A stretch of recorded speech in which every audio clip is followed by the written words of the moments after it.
The title of today's message is, He Will Do It For You.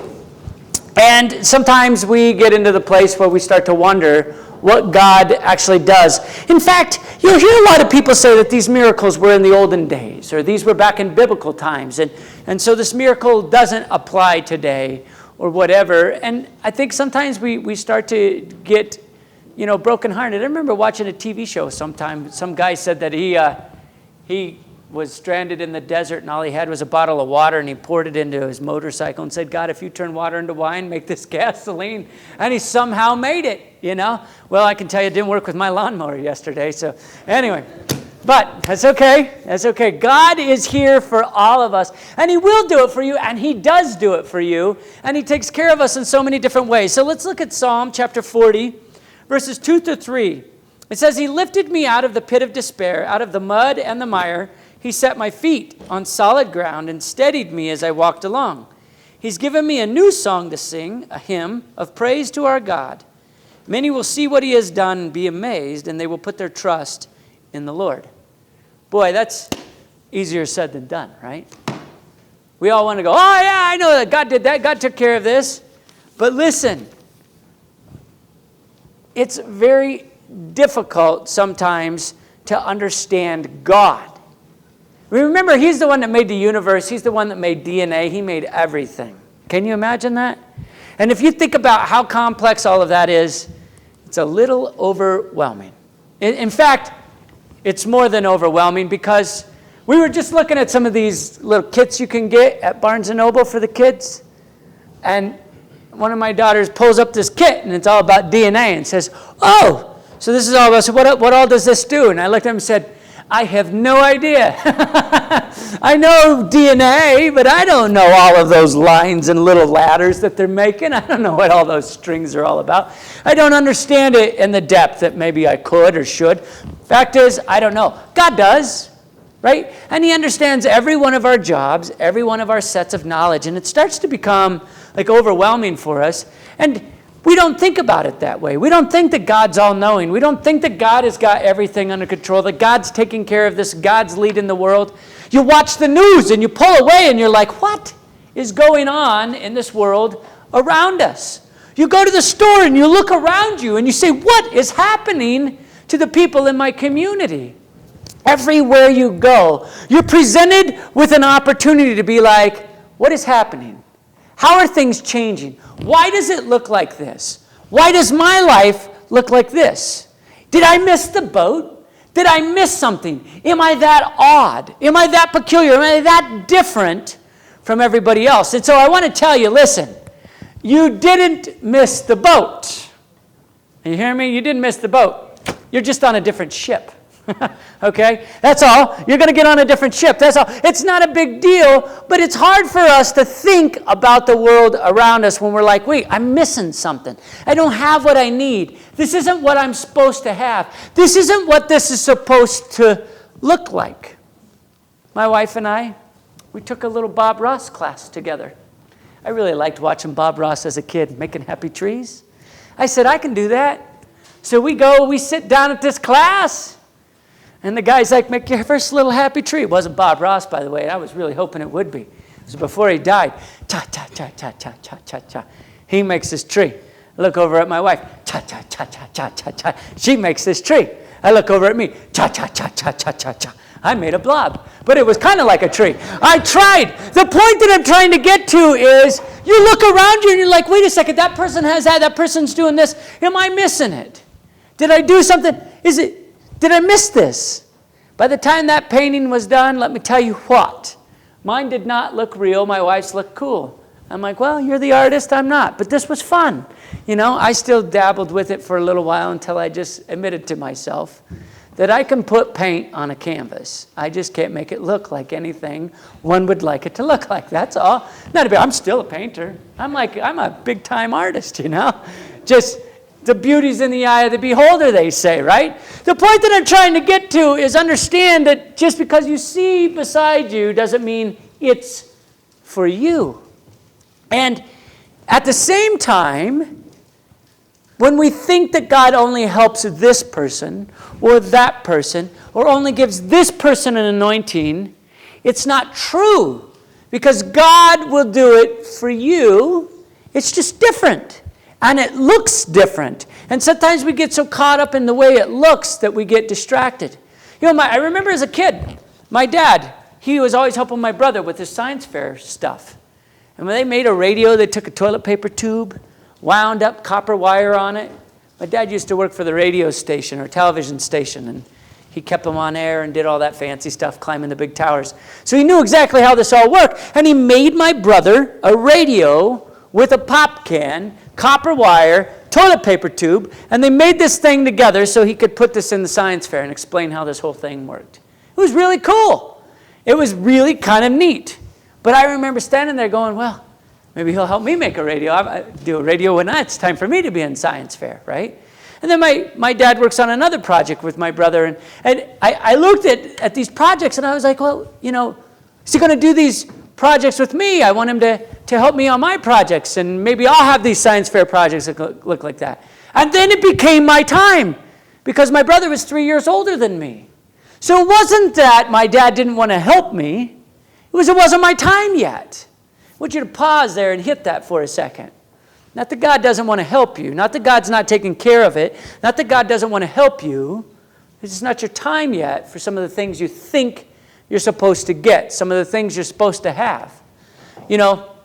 Over time, my dad did help me with different projects. We have a TV antenna. It was an invention that my dad made. It's hanging up in the attic, and we could watch TV. Because he did all this fancy stuff and said, don't spend that money on some television antenna. You can do this with all these wires. And he's helped me tweak this thing at our house. Or you look at all the little things. We're like, oh, my pickup. You guys ever drive these back roads? You ever notice sometimes that there's a washout and there's no sign? And I know all of you guys run 35, 40 on those dirt roads because, that's safe. But some of us may go just a touch faster. But boy, when that washout comes, there's no time to stop. You just got to take it. And I did. But somehow it broke my battery loose when we jarred so hard. And my battery slammed into the computer in my pickup. And so the wrench light came on. The check engine light came on. I think every light on the dash came on. My beautiful wife says, shut it off. I said, no, because it will never start again. We got to get this thing home or we're stuck out here. So we go get it on home. I opened this all up, and my battery had severed all of the wires on the wire harness. Oh, man. What am I going to do? Called Ford, because, they make wire harnesses. Or somehow they get them to you. Said, I'd like a wire harness from a pickup. Guy said, that'll be about $1,300. I said, no, I'm not trying to buy stock in the company. I'm just trying to buy a wire harness. He said, no, seriously, the wire harness is $1,200. I said, I can't do that. Call my dad. Dad, what kind of invention can we do? I have to get this wire harness to work. And I do not have $1,200 to fix the pickup. My dad came out with a clip-on magnifying glass and a soldering iron for the next 4 hours. Was putting those tiny wires all back together and putting something on them to keep them all insulated from each other. The point that I'm saying is, he showed up. He did it for me. He did what I needed help with. God does that for us too. See, we think that I have to have the exact scenario that the guy sitting beside me, in the pew beside me, is going to get. And that will never happen. But it doesn't mean he's not going to take care of you. It doesn't mean that he's not taking care of things. And so when I was looking at this, I wanted to think about somebody who was in such despair, who was so saddened. And I think of David, because David was promised something. He was anointed to be king. And his father-in-law did his best. No, the in-laws. The in-laws have always been kind of difficult. His father-in-law does his best to go after him in every way he can, trying to kill him. And David has to duck this sword, and David has to do that. And it's this ongoing issue about what is going to happen. And he's sitting there going, my life is hard, which brings us to Psalm chapter 40, which we're going to go through. Verse 1, David says, I waited patiently for the Lord to help me, and he turned to me and he heard my cry. Whoop, close it. We can go. We're done. 4th of July. No, I'm kidding. I actually want you to hear this a little bit deeper. He said he waited patiently for the Lord. Well, lucky him. What did that look like? Because when I flip through this Bible and I read the Psalms that he wrote before this, it didn't sound like he was so patient. It didn't sound like it was so easy. In fact, it sounded like he was miserable. And it's a lot easier to, when you look back at it, go, well, I waited patiently for the Lord and he showed up.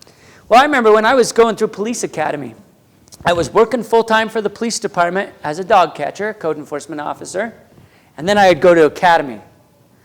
It was nonstop. My schedule never let up. I was going and I was working full-time and going to school, and it was a lot. I didn't feel any reprieve. I didn't hang out with anybody. There was no, hey, let's go visit with the buddies. It was, I had to get work done, and that was it. That's all I could focus on. Now, 20-something years later, I can look back and go, oh, yeah, police academy. That was great. Yeah, when I did it in police academy. Yeah. But at the time, it felt like a living hell. It was hard. And I want us to realize at the moment, just like David had that moment, he said, I waited patiently. We are waiting patiently for God to do different things, God to guide us in different areas. And we talked to somebody one time, they were old neighbors, and they had bought this place. It was their dream property. They built this tiny little house on it over the course of years until they had finally had enough money that they could move out onto their place.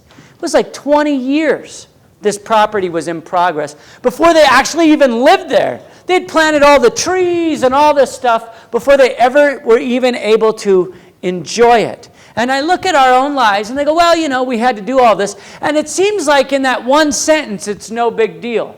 But sometimes in that one sentence, it feels like a lifetime. It feels like, man, I'm never going to progress. But listen, he's going to do it for you.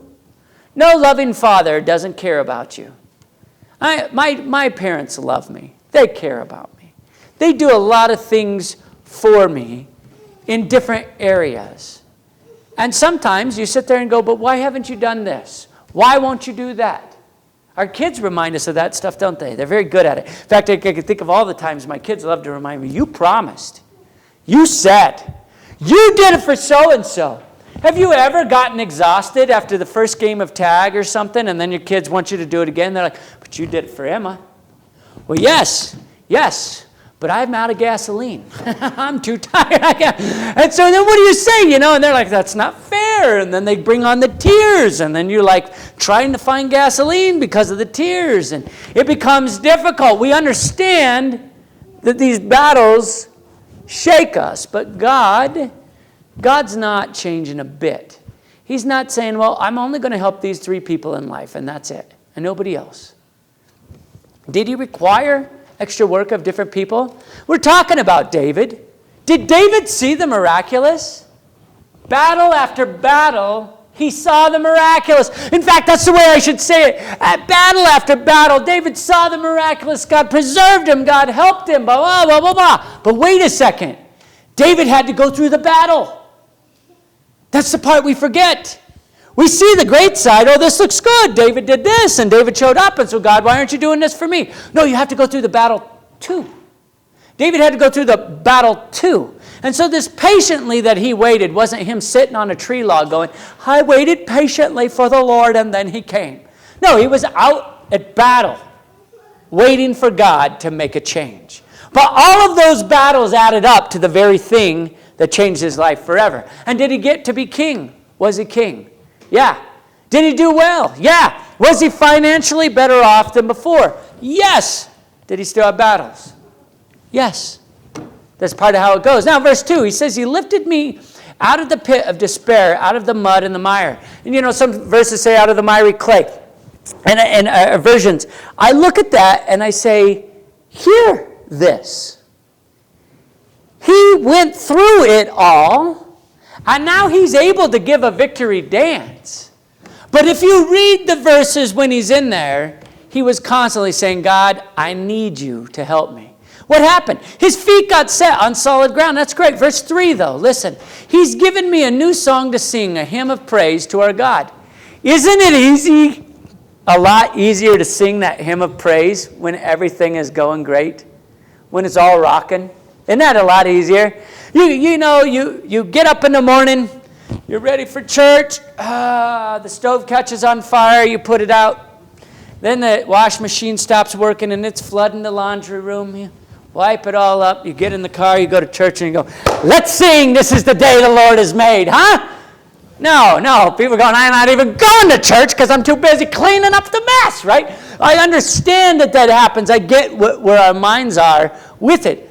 How do we get to the place that we can sing, that we can enjoy, that we can worship, just like David did? When David got to the place so he could say, no, you know what? I recognize what you're doing. But see, he was saying, I got that new song after I'd been through the fire and the flood. After I went through the difficult stuff, then I got to the place where I had a new song in my heart. So what does that mean? It means he'll do it for you too. See, he's going to give you something too on top of that. It's okay to go through the fire and the flood and to have all these battles. God's going to give you that same joy, that same victory. And I think oftentimes, just even in a daily grind, daily at work, we sit there and we're like, man, I just don't feel like I'm making a difference. And some of you are like, well, I don't work, I stay at home. I'm a stay-at-home mom. Hey, guess what? That's hard too. And you think, I don't make a difference with my kids, right? But you are. You're instilling little bits into your children that will someday show up. You just never know when. You know, recently I had reached out to my aunt because when I was really, really little in children's church, my aunt was one of our Sunday school teachers. And she had taught us some different songs. I remember singing those songs. And I know I was doing something recently, and it popped up in my head, these songs. And I just wrote her a letter, and I said, hey, do you remember? You actually taught me these songs. You made a difference in my life way back when. Why am I telling you all of this? Because we sit there and we look around us and we're like, God, haven't you taken care of this? Why don't I have this yet? Why haven't I arrived at that? Why isn't this happening? Why isn't that working? And say, no, he will do it for you. It's a matter of getting to that place. And just like I sat there and struggled, why isn't my brother getting to do all of this stuff with the science fair stuff? Well, it wasn't my time yet. I was a little behind. So David sees this, and you're seeing this victory. He says, man, I have this new song to sing. Verse 4, oh, the joys of those who trust the Lord. How can he say that? I could tell you the only way you can say that is after you've been through it. You talk to these people that are elderly, that have gone through all sorts of different stuff, and they've been able to kind of get their life a little on track. They're kind of, coasting to a certain extent, or not having some of the battles that we have in our everyday grinds now. And you ask them, man, how did you have that joy? You ever notice it? I don't think I'm making my point clear. Parents, 20-year-old parents, 30-year-old parents, we try to train our children a certain way. And then grandma and grandpa go, oh, honey, it's okay. Why? Because they've experienced it. They've been through it. That's what I'm trying, that level of experience. David has gone through it. Now he has that level of experience to say, oh, there's joy for those who trust in the Lord. See, I can look back at all of these different things that I've had attacking me, and I can recognize there's something there for me as I trust in the Lord. But that's hard for the 20-year-old parent to see. And here's an example. Bree and I were foster parents. We had this little girl with us, and we'd go to my grandpa's to visit him. After my grandma died, my grandpa designated one room in his house, which was the grocery store. If you wanted anything at grandpa's house, you asked him for his notebook that he kept in his pocket beside the matches, the pipe, and the pen. You got the pipe out, then you could get to the book and the pen, and you wrote down on the shopping list what you wanted. And when he went to the grocery store, he'd walk in there and he would buy whatever you said. And I don't care how much it cost. It was in Grandpa's grocery store. Okay? And in Grandpa's grocery store, was pudding. I love those little deals of pudding. I go still to the all-you-can-eat buffet, and I have to have a bowl of pudding. I love it. It's delicious. They're making money on me. I know. It doesn't cost that much to give me pudding. That's okay. My grandpa starts giving this little girl pudding.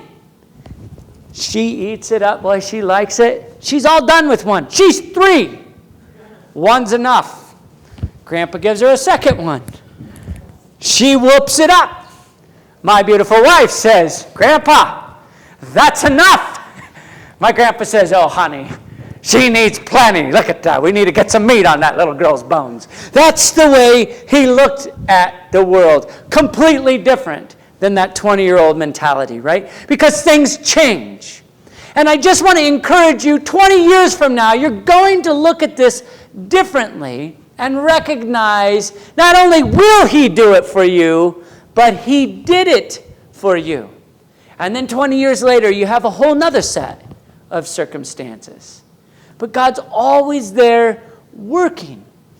And I want to encourage us today because I think we get so caught up in everyday life that we miss the moments to laugh.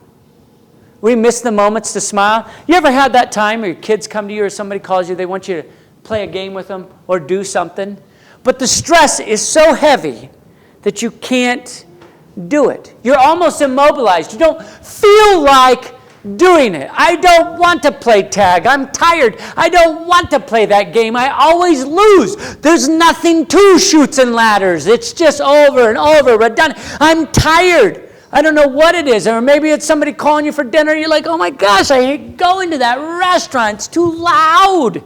Too many people. They're going to make me wear a mask. I'm not wearing a mask. Whatever it is that goes on, we have these frustrations, and it pulls us back. And I want to encourage you, don't live like that. You need to be freed. You need to recognize that God's going to do it for you, and sitting there and worrying about whatever that situation is, waiting for the sun to shine, waiting for the rain to come, whatever it is that is bearing down on you, isn't going to change today. It's not going to fix today. And what you do know is you have today. You don't know if you have tomorrow. You don't know if you have next month. You don't know if you have next year. But you know you have today. And you need to say, no. I know that God is going to take care of this. God's taking care of me. God's taking care of these battles, these stresses. And my job is to recognize what I'm supposed to do today. My ministry. What does God have me to do? And I tell you all the time, I'll never stop saying it. God has a call on every one of us that's different. And every one of us is significant in the kingdom. And your job needs to be done. But if you're so distracted at looking at what else is going to happen, you're like, but what this guy gets, and that guy gets, and I want what this guy has, or I need to have that, and then this will finally work. And I just want to encourage you, he will do it for you, but you have to get to the place that you can focus on today and not let that heaviness pull you back from what it is you're supposed to do. And that's where David can finally look at this and he can say, there's joy for those who trust in the Lord, who have no confidence in the proud or who worship idols. And then listen to this. Verse 5, he says, O Lord my God, you perform many wonders for us. Your plans for us are too numerous to list. You have no equal. I remember talking to somebody who was dying of cancer. And he was a very, very dear man. And he started to tell me his life story. Now I went through this, and I went there, and I'm listening to him. This man filed bankruptcy. He had gone through so much financial hardship, right? This man had gone through all of these different things, and he's dying of cancer. And he's telling me, well, I was able to do this, and it's just the way it's always been all my life. The Lord just blessed me. I'm sitting there going, what? You just said all these other battles you had. How do you mean it's so great and the Lord has blessed you? What are you talking about? Because it was his perspective on how God has helped him. And I think our perspective needs to get to the place where we recognize, okay, you do perform many wonders for us. You are taking care of us, God. I see what you did for this person, and I know you'll do it for me too. It may look different. It may feel different. It may come at a different time.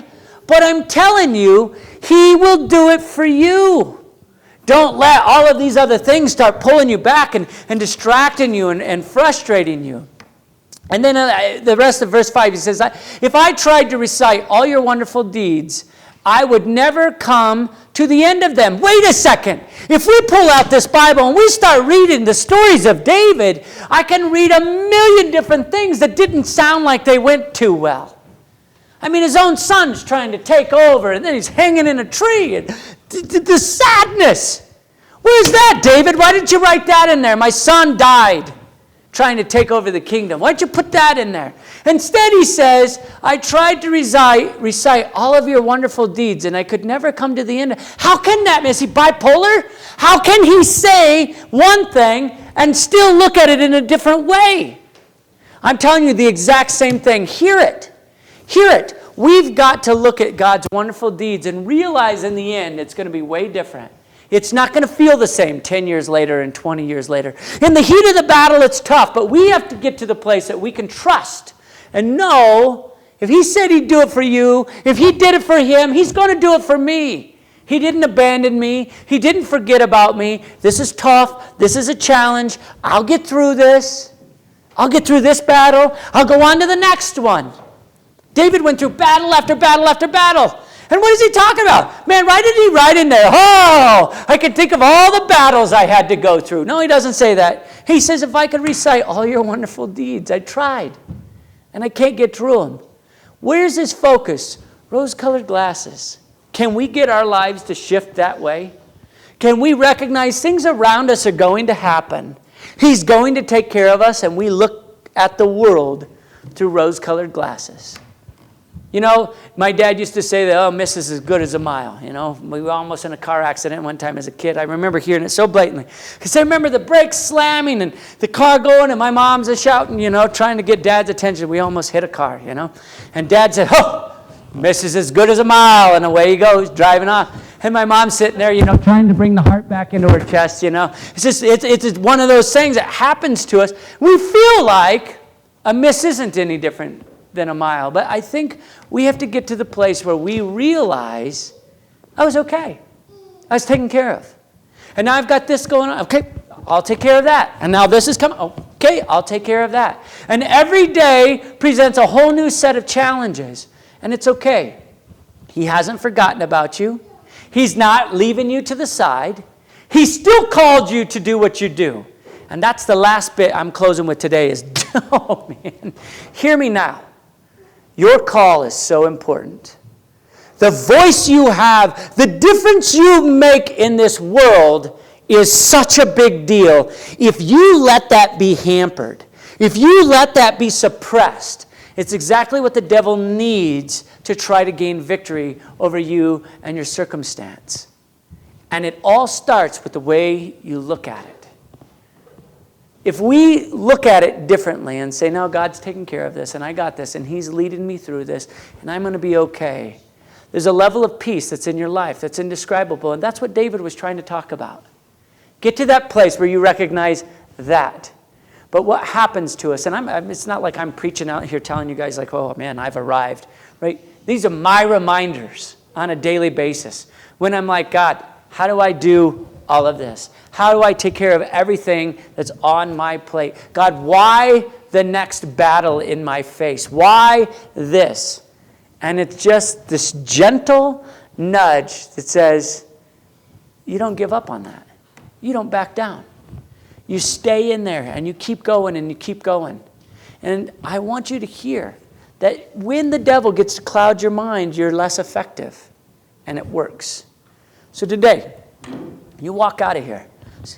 I want you to be able to say, everything's going to be all right. I'm okay.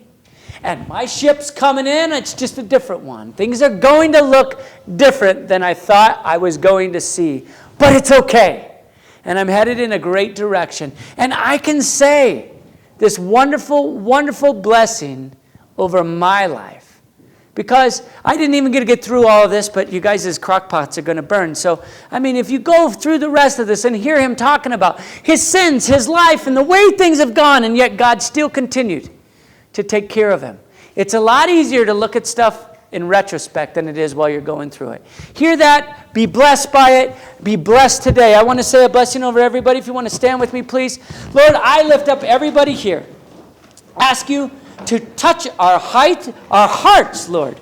Renew our minds. Help us to look at every situation differently with the grace that you give us, that we can be ambassadors for you. We recognize the sacrifice it takes to live a godly life. We ask you, Lord, for your grace over our lives, your favor over our lives. Keep the joy in our hearts as we continue to press forward to build your kingdom, to glorify you. In Jesus' name, amen.